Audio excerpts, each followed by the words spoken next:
We're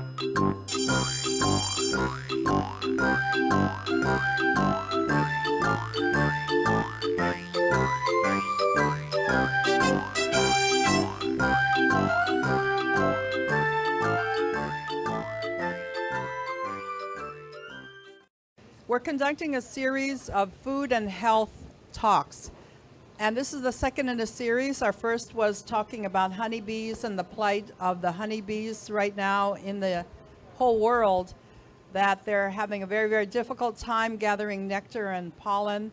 And they're going through a great crisis. And somebody said that if the bees are having a hard time, human beings are not far from extinction. So we're continuing our discussion about the condition of the world with today's topic, which is about eggs.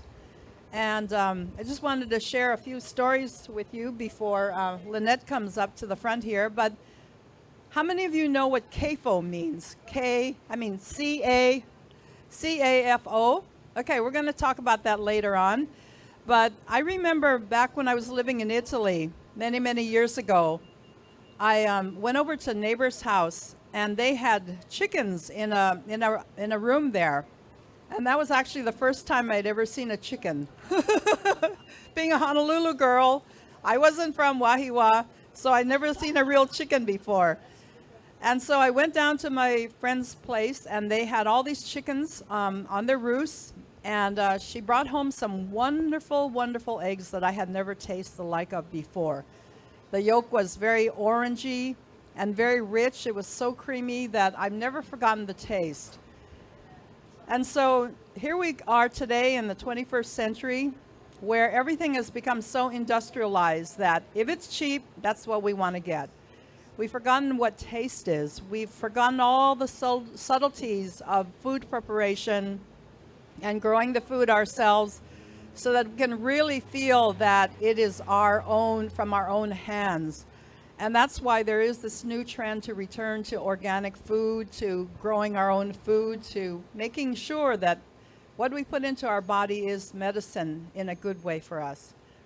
And so that's why I think it's so important with the talk today that we have these wonderful egg farmers who are devoting their lives to doing it in a new way, in a local way that's extremely important for the future of Hawaii, for its people, for its food supply, and for agriculture in general. So I'd like to invite the manager of the store, Lynette Larson, to the front just to share a little bit about the vision of Kokua Market, and then we'll be proceeding with our speakers. So Lynette, let's have a hand for this wonderful lady. Oh, Melissa, thank you so much. So I am an egg addict. I should go to rehab, but I refuse because they're so, so delicious. But this is actually, it's a small gathering, but I think that's kind of like what Kokua is all about, just quality versus quantity. And I can proudly say that we are week number 3 with not one mainland egg in our market. And the only way we were to do that with just the hardworking people that you will see here. So we have the Takaki family and their crew from Shakamoa. They were the first piece of our puzzle of not having a caged local egg. So they are out in Waianae, and you'll get to hear about them. But then we still struggled because we were able to bring on Wailupe farms in Waimanalo. So they are pasture raised, certified organic feed, but they could only bring me about 25 dozen a week. So we still have customers who they want pasture raised, certified organic feed. And if they don't have that, then they won't buy eggs. So we still had to supplement with eggs from the mainland. And then about a month ago, I was stocking eggs because I'm the egg stocker at the grocery store. And Maisie Asagi, so they run the hatchery in town for the longest time. She said, I have this egg farmer on the Big Island, and he buys our chicks, and he should be doing better, and he needs a couple more customers. Would you be interested? And I said, would I ever? So I called him, and within 10 days, we had our first 100 dozen of eggs, and we just got our second 100 dozen delivered today. And so by having all these three pieces, the hardworking Shakamoa, the Wailupe, the Big Island people, then I had not one reason to bring a mainland egg over because I had all of those pieces filled for us. And I have a story real similar to Melissa when she was talking about she had never tasted a real egg. So I'm a vegetarian, so I need some good protein. So every day I have 2 sunny side up eggs on my salad at dinner time. And I always bought the organic eggs from the mainland. I just did because I didn't know any better. And I thought they were good. And then the first time that I had the Shakamoa eggs on my salad at dinner, and I could be in the other room and smell that egg cooking, and I could smell chicken, and I went, oh my gosh, this is what a real local fresh egg is supposed to be. So then I just want to make one last quick point when we're thinking about, as Melissa was talking about, the economics of eggs. And just so we're pretty transparent at Kokua. So what I can tell you is that the cost of freight for refrigerated product coming over to us is 18%. So for every dollar that product costs, it's another 18 cents for it to get to us. And then of course we mark that up because you need margin on all of your costs. So if you really look at it, if you have, say, even a dozen eggs that retails at $6 or $7 from the mainland, and you start peeling back those layers of transportation, distribution, and you think, how much is that mainland farmer ever making from the eggs that are brought here? Very, very little. And so very little for them to be able to invest in proper raising of their chickens and certified organic feed. And then also you look at that big thing, which is freshness, in that it's 10 days on the water when refrigerated product gets to us. So say if you're looking at a 42-day egg, that farmer picks those eggs, and then it goes to the distributor. How long does it sit in the distributor's warehouse? It's a good solid 10 days before it ever even gets to Hawaii, and then how long on the shelf. So there's just certain things that we need to do ourselves, and these hardworking farmers are helping us do it. So off my soapbox, or my egg box, I should say. And again, thank you so much, and please enjoy our hardworking egg cooker over there in the corner. Alrighty, Joseph, thank you so much. Okay, so I'd just like to share another story about eggs and chickens and turkeys. I have the opportunity to go to South Dakota once a year, or actually twice a year, and I'm there around Thanksgiving. And as we're driving through the landscape, you can see these Quonset huts, silver Quonset huts, which look very isolated from the road. And it turns out that those are Tyson chicken and turkey farms, so that when we come there in November, all the barn doors are opened up and there's nothing in there. And so then you realize that chickens and turkeys are being raised in there. They never see the light of day. They might see some artificial lighting, but you wonder, what are they feeding them and how are they thriving in there? Because they take them all down to slaughter in November. And so those are the turkeys and chickens that you're eating on a regular basis. And since I've started ordering my organic turkey from Kokua, I just can't go back to eating a regular turkey. You know, even if I buy it in the course of the year, I can't even finish it because it doesn't taste of anything. And that's something that's really, really important as you get older. Something has to taste good if you want to eat it. And now that we're becoming more and more conscious about what organic is all about and how important it is to eat healthy food, I think it's much of a responsibility upon all of you to start supporting companies like Kokua and other health food markets and farmers markets, because they're making that extra effort to bring fresh food to you. And it really is locally grown, and it's really up to you whether you ask or not to be assured that this is food that's coming from local farmers. So I'd just like to get started now with our various speakers. I'd like to invite Noah Unabia from Hoamoa Farms. He has to go back to Waianae, and he's got a child waiting for him. So he's somebody that I met at the farmers markets and the various talks on GMO over the years. And he and his mother and family have a chicken farm. And so it's really important that we support these kind of people who have their own farms and who are really taking the chance to bring this fresh food to all of us. So here we have Noah. Thank you, Dr. Yi. Oh, it's good to see everyone here. I personally say kind of often that I'll eat any egg, anytime, anyway, an egg addict as well. But I really, I'm convicted that the best egg that you can eat is the egg that you produce. I'm actually pleased to be here at Kokua because I grew up with Kokua. My parents were member number like 100 something, and were producing for this market when it was down the street over there. They had a farm in Waihole then, and they were producing eggs and other vegetables, and we were members of the co-op then. It was a part of my upbringing, my growing up. But we came back to eggs personally more in my adult life. I remember when my parents had just eight chickens in one cage, and then my dad didn't want to let them out. And I was like, this one, I'm just going to take one out. I'm just going to take her out, and I'm going to take her with me, and she's going to follow me around, and it's going to be good. I'm going to put her back in. And he said, no. And then so I snuck the chicken out. And she did so well. So the next time I snuck two out.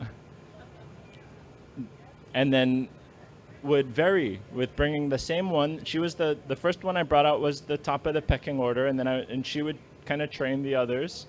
And then so Bombay, when I was digging something up, like a big clump of California grass that I just wanted to dig the whole thing up, the chicken would be right there in the hole digging with me, picking out worms and seeds and whatever it was. Then I got to recognize the different shapes of the eggs and which of the hens laid it by that. And when I'd go out to pick up those eggs, and I would say, I'm going to eat this one.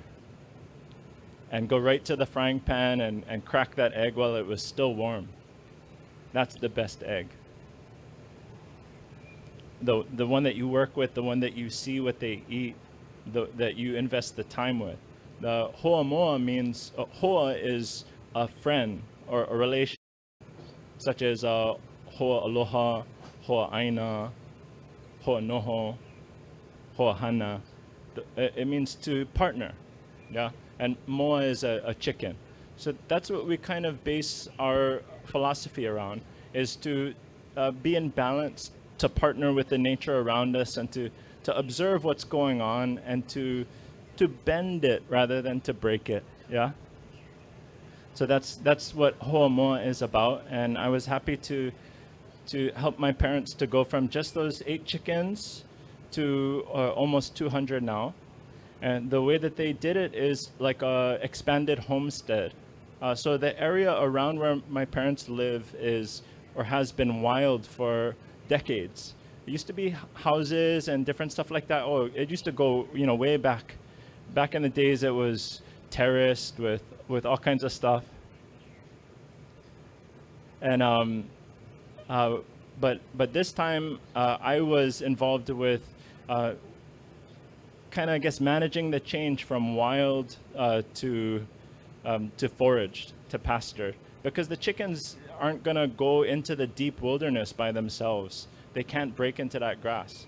So I was grazing sheep and cutting paths and cutting bushes and then giving them spaces to forage in, and they would eat everything, and then we'd do organic gardening like that. So it's actually, for me, I kind of think of it as slow farming.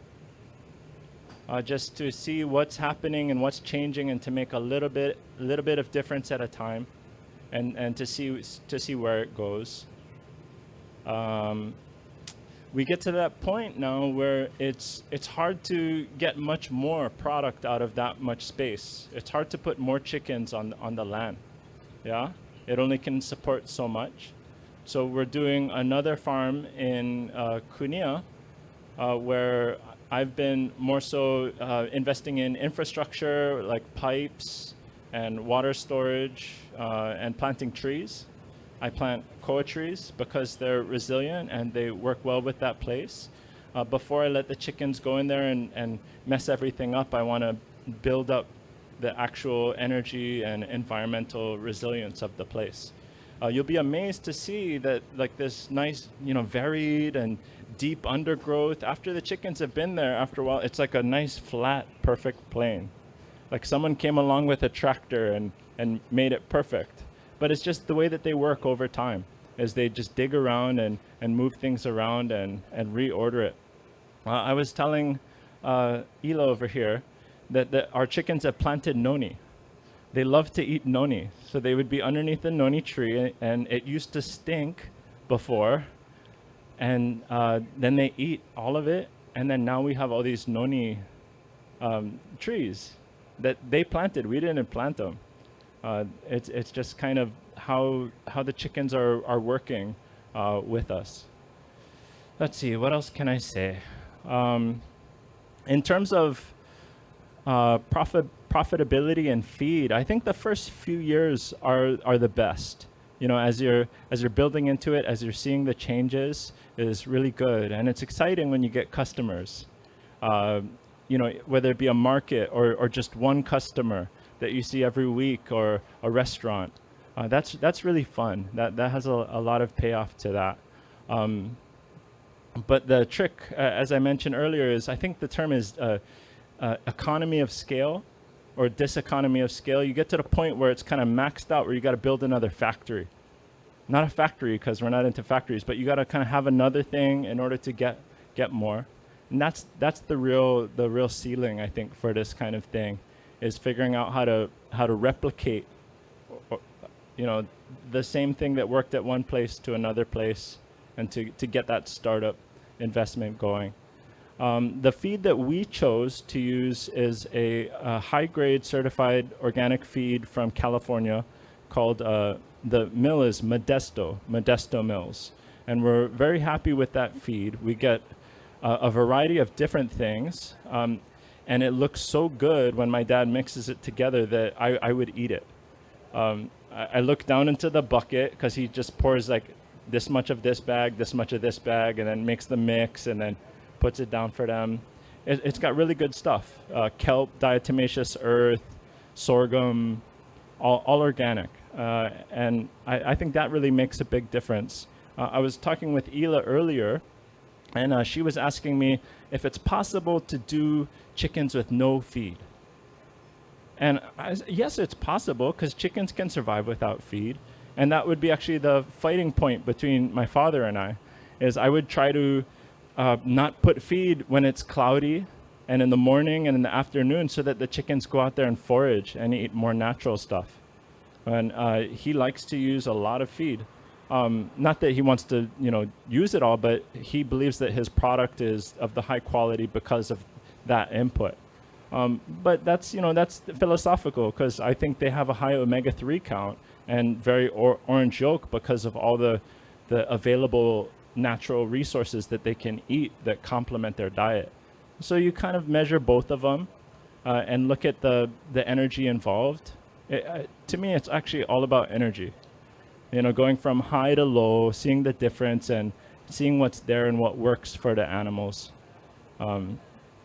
Not just necessarily like, breaking out of the system or putting everything in a box, but integrating what's already there and what you can do to make a unique solution. Yeah? Anyhow, yeah.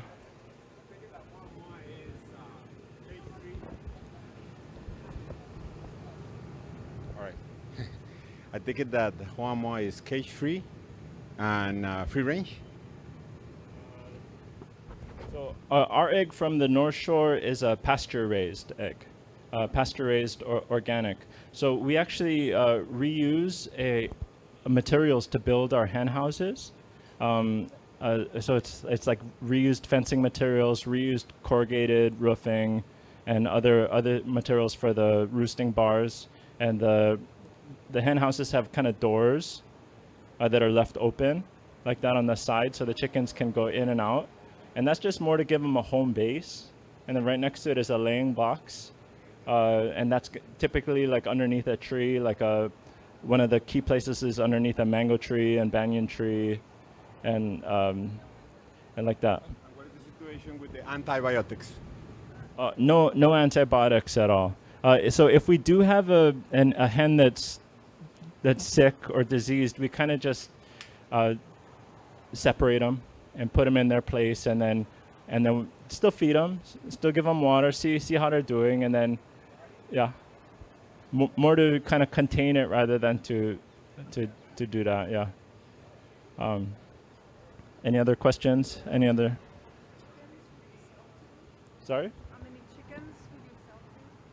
Oh, we actually do not sell chickens for meat. We haven't gotten there. We've gotten offers for it, and we're interested to do it, but it's a whole nother operation. It's a different thing. Just personally in our family, we didn't get there. If an animal dies, we just bury it and plant like a fig or a lime or a banana. Yeah, we plant a lot of bananas. So we have a good apple banana that we like that comes from the North Shore. We spread that around. We plant a lot of lilikoi and guava and other stuff like that. Well, the guava just plants itself. Yeah.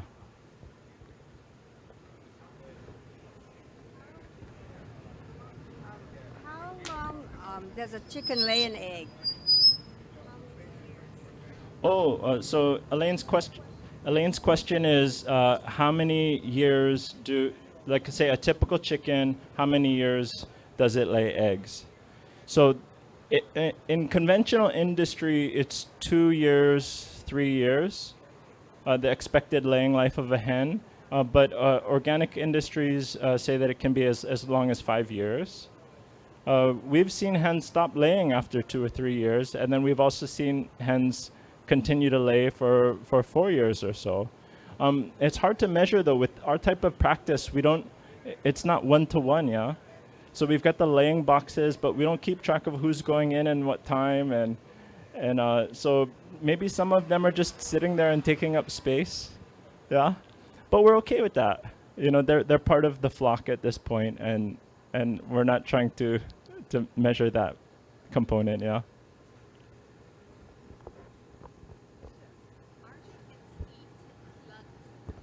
The question is,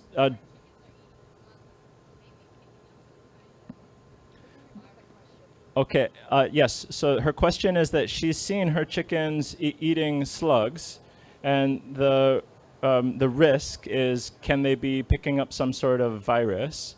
The answer is yes, but it really depends on what the slug is eating.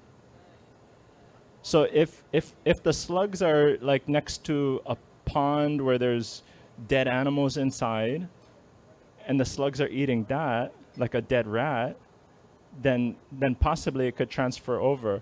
But I've seen chickens typically, they can eat a banana slug too, and in a healthy, natural, clean environment, the risk still exists, but the actual,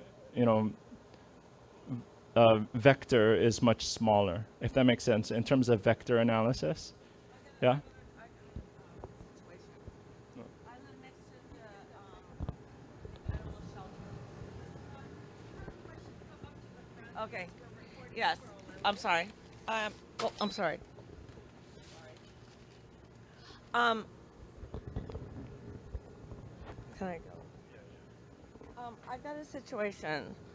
I live next to the animal shelter, and the chickens are really bad, or the roosters. So, how bad are they? Are they do they have diseases? I don't know. Okay. So the question is regarding roosters. Well, I think for any animal and any creature, it really depends on the environment, right? What you're eating, what you're surrounded by, and what you're doing is going to affect you. Yeah. We For our practice, we do have roosters too, and the roosters are a part of the flock as well. So we've seen that the chickens, the hens will forage more freely with a rooster. They'll go farther from home and into deeper growth with a rooster along with them. So that's just part of it too. But I think overall the theme for me is keeping the place clean, keeping the environment clean, managing those vectors as you mentioned, seeing like if there is something that could be potentially negative, like for us, sometimes the birds, the common birds will come in and start stealing the feed, and they'll be in there. That could also be a potential problem, a negative vector. So you got to manage that too. There's always gives and takes, and you just got to figure out what you're gonna do to make it work, and how to keep it as clean as possible. I think that's about all for me. If you're interested in trying our egg, we are at Kaka'ako Farmers Market every Saturday morning. That's from 8 to 12. One of the premiums that we offer is an egg that is picked from the day before, that's very carefully cleaned, not immersed, just carefully brushed off, and non-refrigerated. Because some of our customers want the freshest egg with the least chance of contamination. So that's our way of providing that. So we set those aside to offer to that particular customer. Any questions? Oh, I'm done. Thank you very much, Noah. This is Noah Unabia from Hoamoa Farms. And thank you very much for coming all the way from Waianae. Oh, sorry. I should actually say another place where you can get our eggs is at Cafe Grandin downtown for their brunch on weekends. And also, I'll just say that one. Okay, thanks so much, Noah. So I know that Minda is here, and she brought her whole family. Okay, so before she comes up and shares what her family is doing with their farm, we're just going to show this video. Hi everyone, welcome to another episode of Hawaii in Real Life. We're here at Whole Foods Market with Mark Takaki from Shakamoa Eggs. Hello, welcome to Hawaii IRL. Hello, nice to be here. Now, I wanted to talk to you about the eggs because he's got local eggs. And are you guys how old is your farm? It's like My farm, we've been here since 1998. Okay, cool. And one thing I wanted to tell you guys about is how fresh local eggs are. I mean, because I know a lot of people are kind of averse to buying local eggs because they're a little bit more expensive, but what's the deal with the shelf life? Like when your eggs come to the market, about how new are the eggs? They're as new as, I'd say, 2 days old. Really? That's it? And mainland eggs, by the time they make it to the market, how old are they? They're at least 2 weeks old. Yeah. And they could be sitting on a dock without refrigeration for a while too, so, and sometimes if you notice, there's TV shows about them putting new dates on the cartons. What? Just to get rid of them, so yeah, so you never know how old they are by the time they reach Hawaii. Yikes. Okay, well, see, good to know. I want my eggs fresh. Now, as far as your eggs, how come yours are different? Like, let me just... Well, I'm the first commercial farmer in Hawaii to go cage-free. And we have a Isa brown bird, which produces brown eggs. Brown eggs. So, And does the color of the shell affect the taste? no, it doesn't, but the health of the chicken does. And we got healthy, happy chickens running around, flapping their wings. and that makes a big difference. Okay, so doesn't matter if it's brown or white. What does it mean if it's a brown egg? It comes from a brown chicken. And if it comes from a white chicken, it's a white egg? Yes, you got a white egg from a white chicken. Did you guys know that? I know our cameraman didn't. He's over there all shocked. And does it? What's so different about your eggs being cage-free? Does it taste different? Well, we also veggie feed our brown birds, which we have no animal protein, no hormones, no antibiotics that go into the feed, and basically it's just the freshest product you can get. It tastes eggier when it. I think it tastes a little richer, and the color's a lot brighter, the yolk, and you'll notice it when you crack an egg, the yolk stands really tall on a plate. And I'd like everybody to try this at home. Go buy one of a carton of mine and a carton. A case. A case is better. And crack it on a plate and see which one stands tallest. And I'll guarantee you that our eggs will stand tall and firm, while the mainland eggs will be running across your plate, looking milky, and I don't know. I wouldn't even eat it. Yikes! So the fresher it is, the higher it stands on the plate. Yeah. Okay. Yes. And if you hold it under a light, you can tell there's a little air pocket. The bigger the air pocket, the older the egg. So our air pocket is really tiny. So there's ways to tell how fresh your egg is. Wow. You can do the test yourself at home.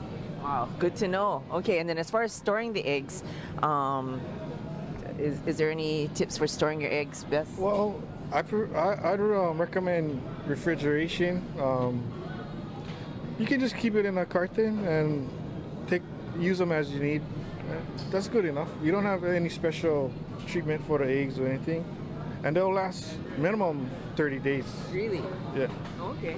Good to know. So it's okay if it stays in the carton. You can store it on the door as long as it's cold enough, right? And then I understand that the eggshell is pretty sensitive to the smells of your fridge. Yeah, our chickens, you're gonna notice our shells are really thick, and it really helps protect it helps with the shelf life, and it helps protect against the bad odors that come out of it, whatever you got in your fridge. So that's another good thing about our eggs. Okay, so if you want to check it out, you guys are sold in Whole Foods and any other markets?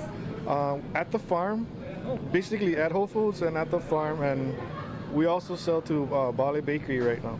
Oh, okay. So Bali Bakery uses local eggs. Yes, they do. Very good. Okay, so buy local, everybody. Now click the link below, and we'll talk to Mark a little bit more about Shakamoa Farm and some other stuff about fresh eggs. Right.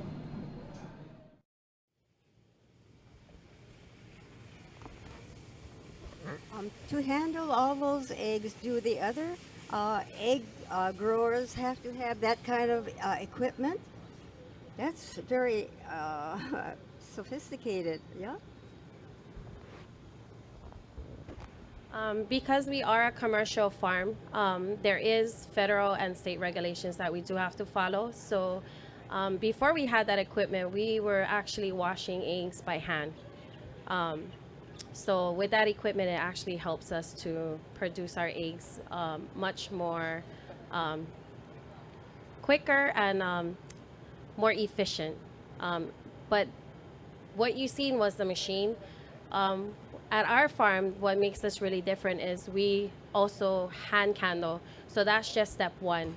So after they go in trays, we actually take them from the trays and we hand candle our own eggs too, to make sure that our consumers are getting perfect and quality eggs. So my goal is to, whenever a consumer comes to a store, once they open the carton, it should be perfect. You shouldn't have to open it and switch eggs like you do the mainland, because there's a lot of, they don't really check their eggs. So we take pride in what we do at our Mailimoa farm. Yeah. Candling is, it's a little, what would you say? It's a light. It's a cylinder. It's a light that allows us to double check to make sure that nothing's in it or there's any cracked eggs. So it's just another way to double check. We're in Waianae. Yeah. Any other questions? I'm sorry to repeat because I couldn't hear anything over there with the generator and people talking. And so, but I saw one part of the video. It was one of the bills that come out through the legislature. So I assume that before the local government wasn't helping you guys at all. And then after that bill, it did something that improved somehow what you were doing.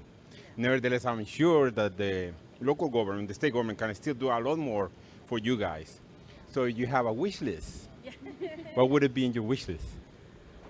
Well, our wish list is to be able to produce eggs and to be self-sustainable for our whole island if it's possible, and to actually have no mainland eggs coming to Hawaii, because we can actually survive if our locals support the farmers and if farmers continue to do what they do.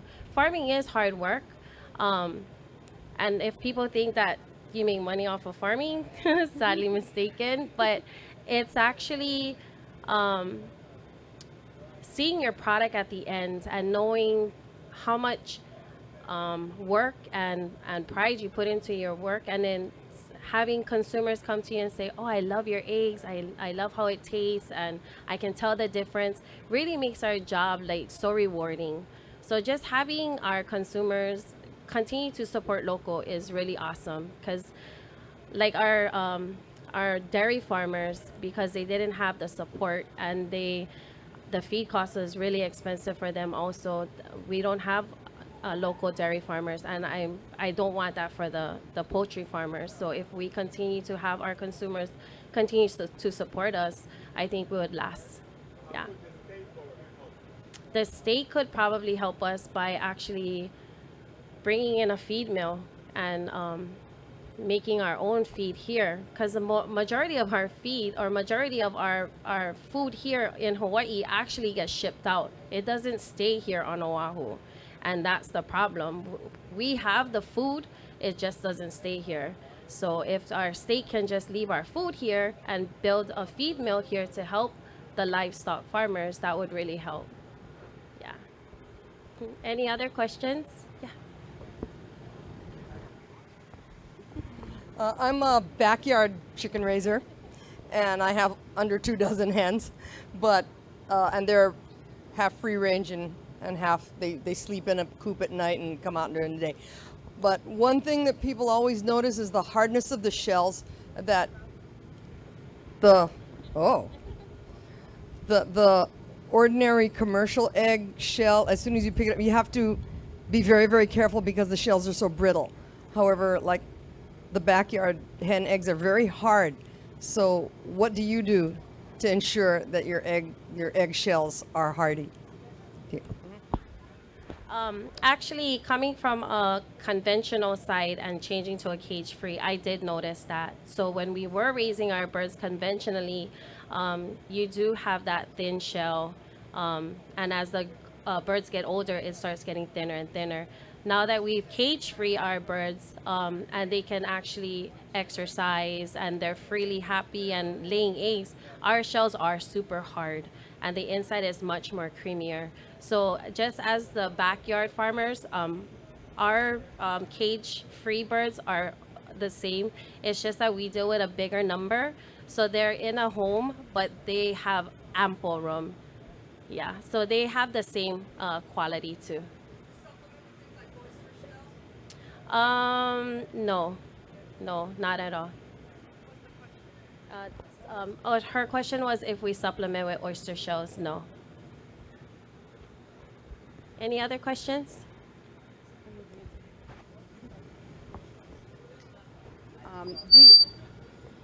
Do you have to have a rooster whenever you have hens? That's an awesome question. Her question was, do we need a rooster to continue to have hens? Unfortunately, we don't have roosters, and it's for a reason. If you have roosters with your hens, you have a chance of having fertile eggs. We do not have roosters, so all our eggs are unfertile. Yeah, and yeah, sorry. Yeah, so we don't have roosters. Now, to get your wish list answered, how would you go about it? Which politician would you petition, or what would you do to make that happen? I would actually talk to my representative, she is so awesome, Andrea Topola. She is all for our community, and she's not scared to go out there and speak for any farmer or any community person or even anybody on the island. So I would actually ask her to see if she would be able to help us or support us in any way that we need her. Yeah, you're welcome. And then, sorry, another question. So hens actually lay an egg a day. They don't need a rooster to lay an egg. So just like women, we lay an egg a month. Chickens lay an egg every day. So yeah, you don't need a rooster. No. Any other questions? What do you do with the waste? Because that's a great fertilizer, but I know that there are regulations that you cannot handle, chicken doodle, they call it. Yeah? So at our farm, we actually do. We topsoil them constantly, and we actually sell them in the bags. Yeah, and then we also provide for some of our farmers out on our side also. Yeah. Anybody else? Yeah. I have a suggestion, like when you get a little bit more wealthy, you might have visitors at children's schools and things to come over and tour the place, and maybe they could have an egg or two and, chip in for the expenses. That's really awesome. We actually were thinking of doing that. But if you folks ever wanted to come and visit our farm, we do have a storefront. And we do have a processing area where you guys can actually see us processing our eggs. And you can also see our chickens from afar. It's just sad that with state and federal regulations, it's a biosecurity where we can't have people around the chickens because we do have wild roosters all over, or wild birds, or people love animals. So if they transmit anything on their clothing, they can transmit it to the chickens, and the chickens are really sensitive. So that's why people can't come to the farm to visit, to the chickens to visit, but they can come to our farm and purchase if they wanted to. And then I can give you guys a little tour. Yeah. I was also thinking of probably making a miniature home where children can come and probably pick their own eggs in the future. So That's on your wish yeah, list. that's my wish list. Anyone else before we have to go? What do you mean diseases? None. They don't have any diseases, but if we do notice a chicken getting sick or anything, we do remove them from the flock and we nurse them to health. So once they get better and we know that they're 100% not sick or something is not wrong with them, we put them back with the flock. Yeah. Anything else? No? Well, thank you so much for your folks' support.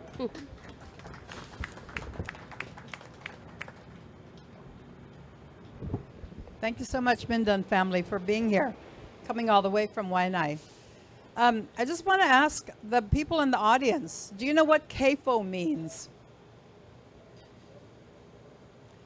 It means, I thought it meant confined area. It actually means concentrated animal feeding operations. So people talk about organic, they talk about cage-free. We don't really understand the distinction, and I didn't really know anything about it until I started seeing some documentaries about how these chickens and animals are treated within those barracks where they're housed. And so, like I said before, many of them never see the light of day. They're confined in cages. They're given a certain amount of feed and definitely a lot of antibiotics. And when we're talking about GMO before, we often laughed about the 45-day chicken, which means that from the time that the chick was brought to the farm, it only had 45 days to live, because if they let it live any longer, then it would start to develop so many tumors from the GMO feed that it was eating. So they had to slaughter them very quickly in order to give you a healthy chicken or healthy looking chicken. So because people are becoming more aware of what goes on inside those barracks, we're starting to see this revival of healthy chickens, healthy eggs, healthier pigs. And I think that's the movement in the future that we're going to be seeing more of in Hawaii, that people are going to be taking the initiative, even to have these chickens in their backyards. I have many chickens running through my backyard now and then, and it's really a welcome sight to see these animals, besides having dogs and cats in the neighborhood, that you actually have chickens running through. So let's move on to our next speaker. We have Mr. Justin Franzmeier, and he's also a producer and a provider for Kokua Market. So we'd like to call Justin here, and we're really, really grateful that he's here. Justin? Thank you so much. Yeah, first off, it's great just to hear all the other egg farmers, seeing what they're doing. I mean, we're super small compared, I believe, probably to everybody else. Yeah. So we probably get maybe on average 25 to 30 dozen eggs a week. And we're based out of Waimanalo, on the other side of the mountains. And I mean, there's not really much to say. Everybody kind of said what we had. I brought, we do feed them a lot of local food. We pick up from local juice bars and health food stores around. So we feed them a lot of scraps. As you know, backyard chicken farmers, they love to scratch and eat. And I mean, I think we were talking before. I mean, they pretty much are self-sufficient. I mean, but you can tell with all the wild chickens and roosters we have, they're pretty skinny. But when you see an egg-laying chicken, you know they're eating pretty good. So, but this is just an example of what the grain we feed them. I mean, obviously there's a recipe for how to create good eggs, and this is actually a grain we found. It's out of Washington, but it's a scratch and peck feed, non-GMO, USD organic, and yeah, it has a lot of good stuff. The chickens love it. You know, sometimes when I'm hungry and I'm running out of food, I just put it on my yogurt and just eat it. So I mean, it's pretty good. If you guys want to dive in, it's right here. So, but if you want to know what's in it, there's a list of ingredients right here. Yeah. So. It's a, you know, like anything, it's a longer list, but you know, a lot of oyster shells, diatomaceous earth, good stuff. Yeah. So, but on our farm, we have them cage free. We have built some coops for them to lay eggs, and we got probably roughly about 80 chickens. Yeah, I mean, we started with maybe 120, but the elements of where we're at, you know, so about 80 chickens. We get about 30 dozen eggs a week, and yeah, they're pretty much, you feed them right and they'll give you eggs. Yeah, so we're blessed to have this market to supply them with eggs.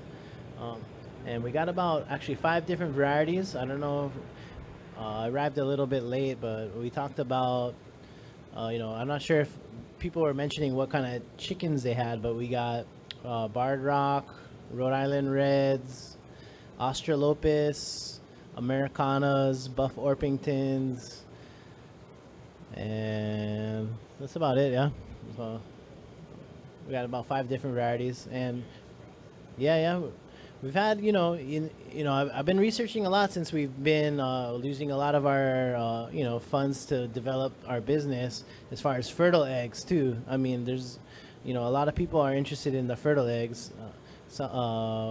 Sometimes, well, we ordered our chickens actually from the mainland, from a hatchery in Texas, and we probably had maybe about 10% roosters that came in. So you know, it's interesting to see the development and, you know, how the eggs would turn out eventually with the roosters. We ended up actually, you know, slaughtering the roosters and eating them, but to see the eggs. I mean, fertile eggs is actually something I'm interested in because a lot of people are actually interested in those as far as the nutritional value and things. So that's maybe something in the future, but um, yeah, there's not really much else for me to say as far as what our eggs are and who we are. But I'll leave it up kind of if anybody has any questions. Ladies first, sorry. Oh, what is our name? Yeah. Oh, our name. Our farm is Wailupe Farms. Yeah. So. Yep. You would like to taste this? All right. Yeah. It's pretty grainy. A lot of sunflower seeds and. Yeah, yeah. I'll taste it with you. Yeah. Cheers.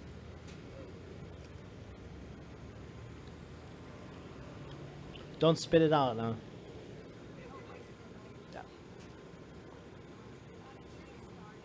How do we get started? Well, we are actually we got awarded a lease from the state of Hawaii for Department of Agriculture to farm, and although we're about 4 years in now, and we planted our fruit trees, and we had this open space, and we thought, why not raise some chickens and see what happens. So we're new to this field, so we're super grateful and have a big ear open to listen to everybody else's experiences, in their chicken farming, and just probably everyone like here, we feel our eggs are the best, but I'm sure everyone here thinks that the same too. So.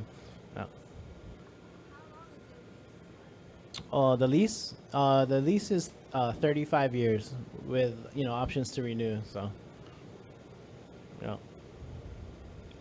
You have another question over here? Now, you have done your research, and this is something important for backyard growers that they know this. And you have observed your chickens, I assume. You have observed your chickens, I assume, especially at the beginning. Oh, we have to what? Observe them. Oh, observe them. Yeah. Yeah. All right. So could you tell us what pecking order means? Yeah. Right? Shoot. Well, you throw some roosters in the mix, and yeah, there's quite a pecking order. But yeah, I noticed actually, since we have a few different type of breeds and varieties, there are some that are quite aggressive and dominating, and others that are more mother. You hear the term mother hen and things like that. So there's more that want to sit on the eggs all day. There's more that just want to actually, we have a lot of chickens that are that are pretty smart. They'll actually, we try to fence them in. I mean, they're cage free, but since we have a working farm, you got to create some kind of borders. And they'll get out every day and lay an egg in a certain spot, and you're like, how in the world do they come here every day and lay an egg or two? And yeah, it's crazy. So as far as observing, I'm kind of blown away how smart, but yet how ridiculously stupid and irritating sometimes they are. Yeah. So, yeah. Oh yeah. Oh well, we set up automatic feeds and automatic watering. So shoot, the chickens are on their own. Yeah, we just harvest. Yeah. What makes the different colored eggs? You have some like Yeah. green, Okay. gray Oh eggs. yeah. So the question was, what makes the eggs a different color, and that is just the specific breed types. Yeah. So you notice the greener or whitish kind of little greener eggs. Those are Americanas, and but you notice too, there's a different levels of brown as well, and so yeah, the answer is just the specific breed types. Yeah. So yeah, I mean, chickens are very interesting creatures, and the more I can just stay away from them and feed them and harvest the eggs, yeah, the better. So, because they're interesting creatures. On the farm, we have 4 working hands. Yep.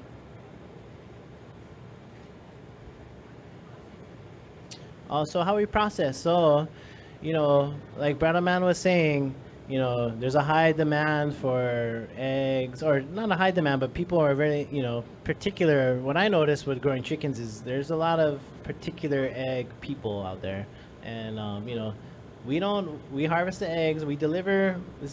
We actually delivered a small little co-op in Waimanalo, as well. But most of our egg production, which is not much, we take over here, and we do not wash our eggs until the night before, and even sometimes if they're not dirty, I don't wash them because they don't need to be washed. So yeah. So as far as like our, I guess what you say, the process of cleaning them, or putting in harvesting them. If they're dirty, like as you all know, Waimanalo is a fairly wet area. We live in the back of the mountains, so sometimes the eggs get dirty with the rainy conditions, and so we wash them fairly well. But we like to let them sit for as long as possible, just because the eggs keep for a while. So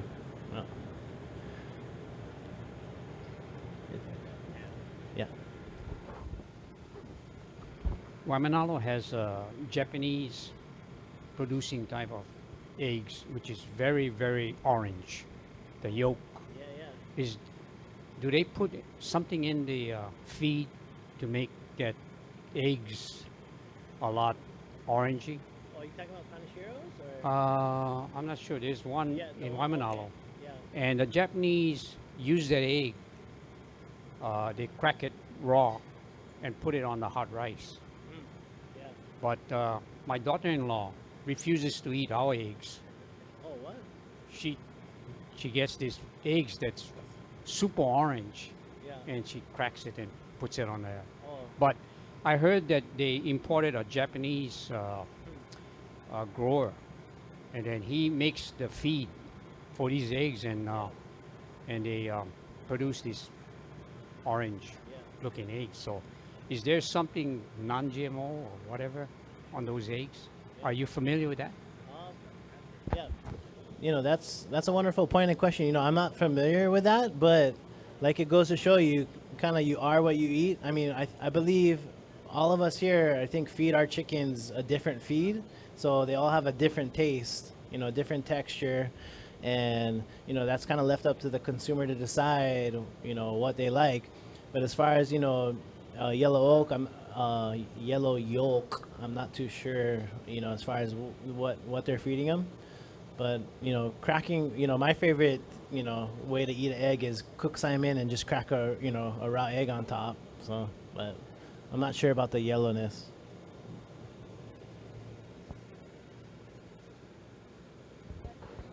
Oh yeah.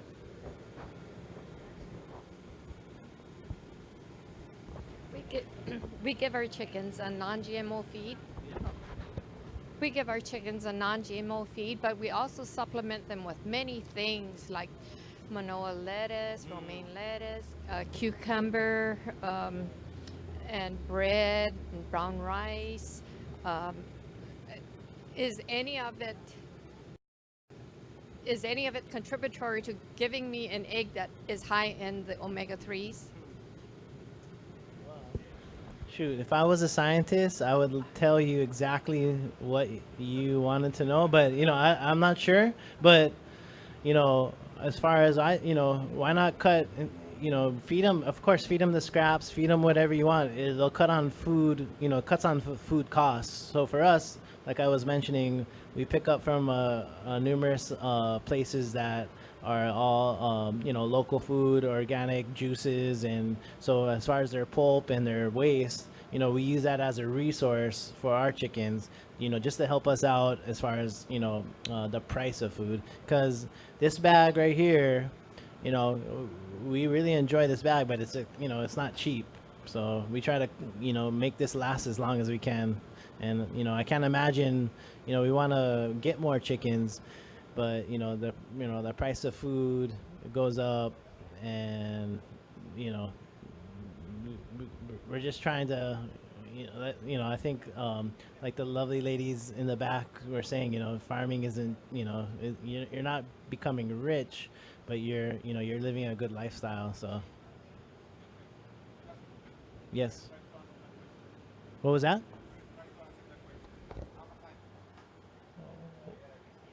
Yeah, I kind of forgot the question. So, what? Oh, what was the question?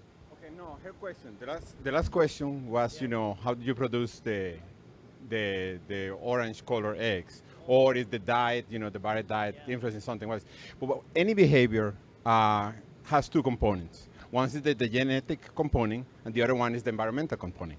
So in a previous answer, you answered it right. You said, if we are feeding them the same thing, or all of them, then you eliminate the environmental component out of it.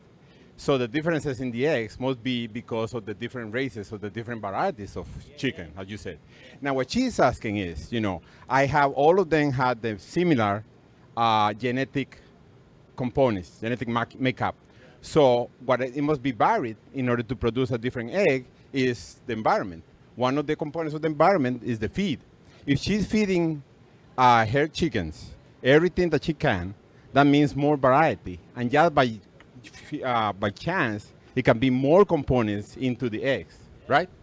For example, for people who grows canaries and other birds, that some birds, what they put once in a while is a little bit of chili pepper, and that enhances the color of a canary, making it more orange, for example.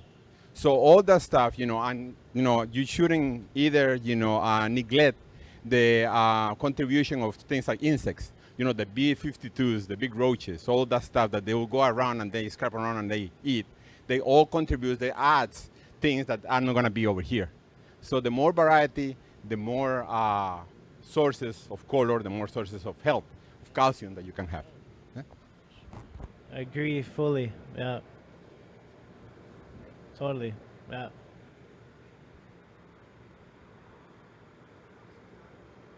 Oh no. Yeah. Thank you so much. Yeah, appreciate it. Okay. It's amazing that we can have such a wide variety of ways to raise chickens and eggs. And this is really the trend of the future. So I'm really impressed that these young men are getting into this farming field. And I think in the future, we're going to see more people who can't get regular jobs choosing to go into farming, because that's the only way that we're going to keep our society and our communities going.